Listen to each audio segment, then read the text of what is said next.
دنیا میں انسانوں کی رہبری کے لیے بھیجی ہے۔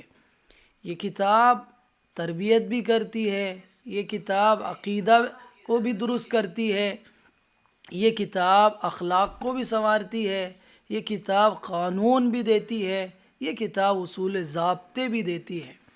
نبی اکرم صلی اللہ علیہ وسلم نے ارشاد فرمایا، ان اللہ یرفع بہذا الکتاب اقواما ویضع بہ آخرین، کہ اللہ تعالیٰ اس کتاب کے ذریعے سے قوموں کو اونچا اٹھاتا ہے، ترقی دیتا ہے، آگے بڑھاتا ہے۔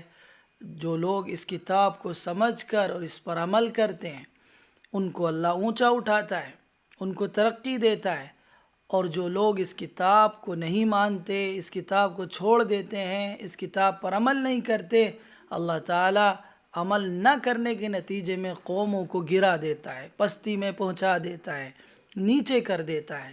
تو یہ کتاب اونچا اٹھاتی ہے، ترقی دیتی ہے، آگے بڑھاتی ہے، اور انسان کو مسلسل آگے بڑھنے کی تعلیم دیتی ہے۔ اللہ تعالیٰ نے قرآن کریم میں فرمایا، یہ لوگو تمہارے پاس تمہارے رب کی طرف سے ایک نصیحت آئی ہے، یہ کامیاب نصیحت ہے جو تمہیں ترقی کی طرف، کامیابی کی طرف، خیرخواہی کی طرف، تمہاری عزتوں کی طرف تمہیں لے کر جائے گی۔ یا ایھا الناس قد جاءتکم موعظۃ من ربکم وشفاء لما فی الصدور، اور یہ وہ کتاب ہے جو تمہارے دلوں کی بیماریوں کو دور کرنے والی ہے۔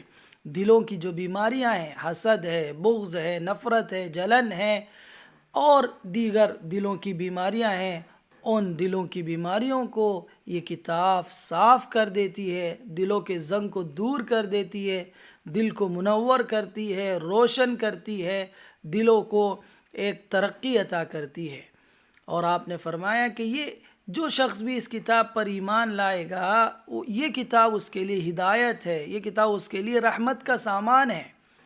یہ کتاب ایسی ہے کہ اس پر خوش ہونا چاہیے، یہ اللہ کا فضل ہے، انسانیت کو اللہ نے اپنے فضل سے کتاب عطا کی ہے، تو اس پر خوش ہونا چاہیے، اور یہ اس چیز سے بہتر ہے جو انسان جمع کر رہے ہیں۔ ذالک خیر مما یجمعون، جو کچھ وہ اپنے پاس جمع کر رہے ہیں اس سے یہ کتاب بہتر ہے، اس کو پڑھا جائے، اس کو سمجھا جائے، اس پر عمل کیا جائے۔ قرآن کریم ایک عظیم کتاب ہے، مقدس کتاب ہے، اللہ کی پاک کتاب ہے۔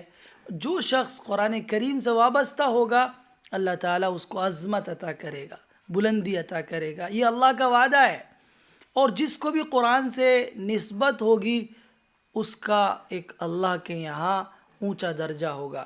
نبی اکرم صلی اللہ علیہ وسلم نے ارشاد فرمایا، خیرکم من تعلم القرآن وعلمہ، تم میں سب سے بہتر وہ ہے جو قرآن کریم سیکھے اور سکھائے، قرآن کریم کو پڑھے، قرآن کریم کی تلاوت کرے، قرآن کریم دوسروں کو سکھائے، اس کی ہدایات کو بتائے، اس کی تعلیمات سکھائے، سب سے بہتر تمہارے اندر وہ شخص ہے۔ اسی طرح نبی اکرم صلی اللہ علیہ وسلم نے ارشاد فرمایا، اشراف امتی حملۃ القرآن، کہ میری امت کے سب سے معزز لوگ، محترم لوگ وہ ہیں جو قرآن کریم کے حامل ہیں، قرآن کریم اٹھائے ہوئے ہیں، قرآن کریم کی تعلیمات کو پڑھتے ہیں، ان پر عمل کرتے ہیں، ان کو دوسروں تک پہنچاتے ہیں۔ یہ لوگ جو قرآن سے وابستہ ہیں یہ میری امت کے سب سے سپر لوگ ہیں، سب سے اچھے لوگ ہیں، سب سے معزز لوگ ہیں، سب سے مکرم لوگ ہیں۔ ایک دوسری حدیث میں نبی اکرم صلی اللہ علیہ وسلم نے فرمایا کہ الماہر بالقرآن مع الکرام بررہ، کہ قرآن کریم میں مہارت رکھنے والا ماہر شخص قرآن کا کل قیامت میں اللہ کے معزز و محترم لوگوں کے ساتھ ہوگا، فرشتوں کے ساتھ ہوگا، انبیاء کے ساتھ ہوگا، صدیقین و شہداء کے ساتھ ہوگا۔ اللہ تعالیٰ کے یہاں جن کا مقام بہت اونچا ہے، قرآن کریم کی نسبت سے، قرآن کریم کی وابستگی سے اللہ تعالیٰ اس کو اونچا مقام عطا کرے گا۔ تو قرآن کو چھوڑ کر اس دنیا میں بھی رسوائی ہے اور آخرت میں بھی رسوائی ہے۔ یہ قرآن ہمارے حق میں گواہی بھی دے گا اگر ہم اس قرآن کو پڑھتے ہیں، سمجھتے ہیں اور اس پر عمل کرتے ہیں، اور ہمارے خلاف بھی گواہی دے گا اگر ہم نے اس قرآن کریم کو نہیں پڑھا، اس قرآن کریم کو نہیں سمجھا۔ یہ کتاب اللہ نے نازل کی ہے اس کو صحیح سے پڑھا جائے، پڑھنے کے لیے بھی بھیجیے۔ تلاوت اس کتاب کا حق ہے کہ اس کی تلاوت صحیح ہو، اس کے حروف کی ادائیگی صحیح ہو، تجوید صحیح ہو، صحیح انداز میں قرآن کریم کو پڑھا جائے۔ نبی اکرم صلی اللہ علیہ وسلم نے بار بار تاکید کی ہے کہ اللہ کی کتاب کو اچھے سے پڑھو، صحیح سے پڑھو، تجوید سے پڑھو، اس کی خوبصورتی کا خیال کرو اور اس کے مخارج کا خیال کرو اور اس کی ادائیگی کے ساتھ اس کی تلاوت کرو۔ تلاوت کرنا قرآن کریم کا ایک حق ہے۔ قرآن میں اللہ تعالیٰ نے ارشاد فرمایا الذین آتیناہم الکتاب یتلونہ حق تلاوتہ اولئک یؤمنون بہ، کہ جن کو ہم نے کتاب دی ہے وہ اس کتاب کی تلاوت کرتے ہیں جیسا تلاوت کرنے کا حق ہے۔ دوسری جگہ اللہ تعالیٰ نے ارشاد فرمایا اُتْلُ مَا أُوحِیَ إِلَيْكَ، تلاوت کیجیے آپ جو کچھ آپ کی طرف وحی کی جا رہی ہے، یعنی یہ قرآن کریم کو پڑھ کر سنائیے۔ نبی اکرم صلی اللہ علیہ وسلم کی نبوت کی ذمہ داریوں کو بھی قرآن میں بتاتے ہوئے اللہ تعالیٰ نے ارشاد فرمایا هُوَ الَّذِي بَعَثَ فِي الْأُمِّيِّينَ رَسُولًا مِّنْهُمْ يَتْلُو عَلَيْهِمْ آيَاتِهِ، کہ ہم نے انہی میں سے ایک رسول اللہ تعالیٰ نے بھیجا ہے جو ان پر اللہ کی آیات تلاوت کر کے سناتا ہے، تلاوت کرتا ہے ان پر۔ تو تلاوت قرآن کریم کا ایک حق ہے، اس کو معمول بنانا چاہیے، پابندی کے ساتھ روزانہ تلاوت کرنا ہمیں آنا چاہیے۔ ایک ایمان والے کی ذمہ داری ہے کہ وہ اچھے سے تلاوت کرنا سیکھے۔ دوسرا حق ہے قرآن کریم کا سمجھنا، اس کو سمجھ کر پڑھا جائے۔ یہ کتاب جب تک سمجھ کر نہیں پڑھیں گی یہ ہمارے لیے رہنمائی کیسے کرے گی، یہ ہماری تربیت کیسے کرے گی، یہ ہمارے ذہن کو درست کیسے کرے گی، یہ ہماری فکر و نظر کی اصلاح کیسے کرے گی، یہ ہمارے عقائد درست کیسے کرے گی، ہمیں برائیوں اور خرابیوں سے کیسے بچائے گی۔ ہم جب اس کتاب کو سمجھیں گے، اس کتاب کا ترجمہ جانتے ہوں گے، آیاتوں کو ہم سمجھتے ہوں گے کہ ہمارا پیدا کرنے والا، ہمارا رب، ہمیں پیدا کرنے والا ہم سے کیا چاہتا ہے۔ اللہ کی منشا کو جاننے کے لیے قرآن کریم کو سمجھنا ضروری ہے۔ جنت دوزخ کو سمجھنے کے لیے قرآن کریم کا سمجھنا ضروری ہے۔ اس دنیا میں صحیح راہ پر رہنے کے لیے، حق اور باطل میں فرق کرنے کے لیے، حرام اور حلال میں تمیز کرنے کے لیے، اچھے اور برے کو پہچاننے کے لیے قرآن کریم کو سمجھنا ضروری ہے۔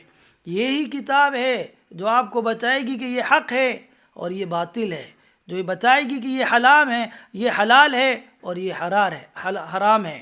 یہی کتاب آپ کو بتائے گی کہ یہ اچھا ہے اور یہ خراب ہے، یہ صحیح ہے، یہ درست ہے، یہ کامیابی کا راستہ ہے اور یہ ناکامی کا راستہ ہے۔ یہی کتاب بتائے گی، یہی کتاب اونچا اٹھائے گی، یہی کتاب آگے بڑھائے گی۔ تیسرا حق اس کتاب کا یہ ہے کہ جو کچھ سمجھ لیا ہے، جو کچھ پڑھ لیا ہے، جو کچھ ہم نے جان لیا ہے اس پر عمل کیا جائے۔ عمل کی نیت سے قرآن کریم کی وضاحت ہو، عمل کی نیت سے قرآن کریم کے لفظوں کو سمجھا جائے، اس کی آیتوں کو سمجھا جائے، ہم ان پر عمل کریں گے۔ قرآن سود سے بچاتا ہے، قرآن زنا سے بچاتا ہے، قرآن بدگمانی سے بچاتا ہے، قرآن چوری سے بچاتا ہے، قرآن ڈکیتی سے بچاتا ہے، قرآن لوگوں کا حق مارنے سے بچاتا ہے، قرآن کریم ناحق قتل کرنے سے بچاتا ہے، کسی پر ناجائز تسلط سے بچاتا ہے۔ تو یہ ساری چیزیں قرآن کریم سکھاتا ہے، اس لیے کہ یہ کتاب اللہ کی طرف سے نازل کی ہوئی ہے لوگوں کی ہدایت کے لیے، لوگوں کو اصلاح کی راہ پر گامزن کرنے کے لیے۔ تو ان باتوں پر عمل کیا جائے۔ اس کے بعد مرحلہ آتا ہے چوتھے حق کا کہ اس کتاب کو جو کچھ سمجھا ہے، جو عمل کیا ہے، دوسروں کو بتایا جائے، اس کی باتیں دوسروں کو بتائی جائیں، انسانیت کو بتائی جائے، تمام انسانوں تک اس قرآن کریم کی تعلیمات کو پہنچایا جائے۔ یہ اس پر ایمان لانے کا تقاضا ہے کہ ہم قرآن کریم پر ایمان رکھتے ہیں کہ اللہ کی کتاب ہے، آخری کتاب ہے، آخری نبی پر نازل ہوئی ہے، تو اس کتاب پر ایمان لانے کا ایک تقاضا یہ ہے کہ اس کی تعلیمات کو تمام دنیا تک پہنچایا جائے، دنیا کے کونے کونے تک پہنچایا جائے، جہاں تک ہم پہنچ سکتے ہیں، ہماری بات پہنچ سکتی ہیں، ہم لوگوں تک پہنچا سکتے ہیں، وہاں تک اس قرآن کریم کی تعلیمات کو پہنچایا جائے اور لوگوں کو اس کتاب پر عمل کرنے کے لیے تیار کیا جائے اور سمجھایا جائے کہ یہ کتاب ہے جو تمہاری کامیابی کے لیے اللہ نے نازل کی ہے۔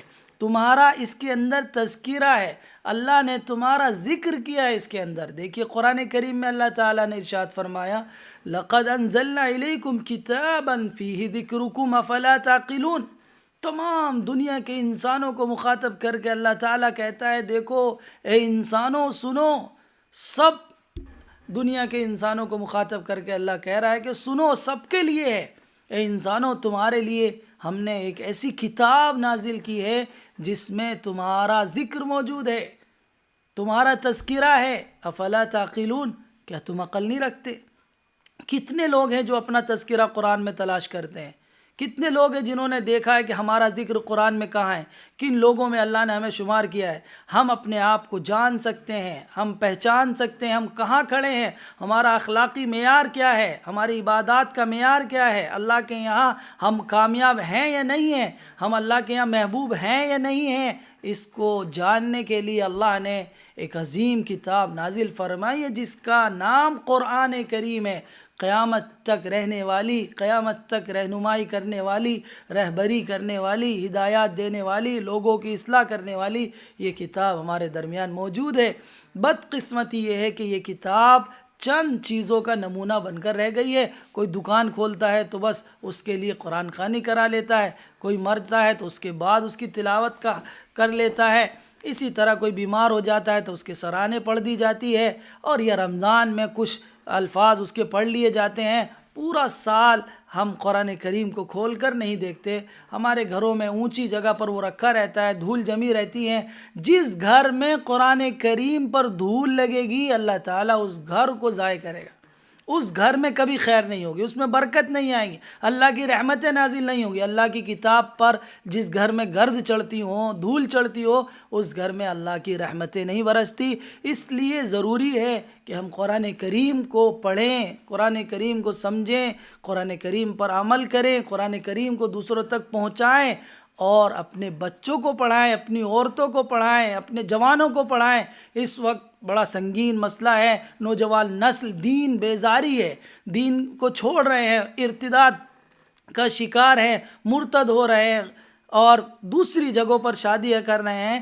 تو اگر ہم اپنے بچوں کو اس قرآن سے وابستہ نہیں کریں گے، قرآن سے نہیں جوڑیں گے، قرآن تعلیمات ان کے سینے میں نہیں ڈالیں گے تو وہ اسی طرح بہکتے رہیں گے۔ اس نوجوان نسل کو بچانے کے لیے بھی ضروری ہے کہ قرآن کریم سے ان کی وابستگی ہو۔ قرآن کریم وہ جس زبان ان کو آتی ہے اس زبان میں قرآن کریم کا ترجمہ پڑھیں، سمجھیں، اور سمجھنے والوں کے پاس جا کر کچھ دیر بیٹھیں اور ان سے سمجھنے کی کوشش کریں۔ انشاءاللہ بہت جلد اصلاح کا راستہ کھل جائے گا، اللہ کی رحمتیں برسنے لگے گی، اس لیے کہ اللہ نے وعدہ کیا جو لوگ بھی قرآن سے وابستہ ہوں گے، جو لوگ بھی قرآن کریم کا حق ادا کریں گے، اللہ ان کا حق ادا کرے گا، اللہ ان کے ساتھ ہے، اللہ کارساز ہے ان لوگوں کا جو قرآن کا حق ادا کرنے والے ہیں۔ اللہ تعالی ہم سب کو کہنے سے زیادہ عمل کی توفیق نصیب فرمائے اور اس کتاب کا حق ادا کرنے کی توفیق نصیب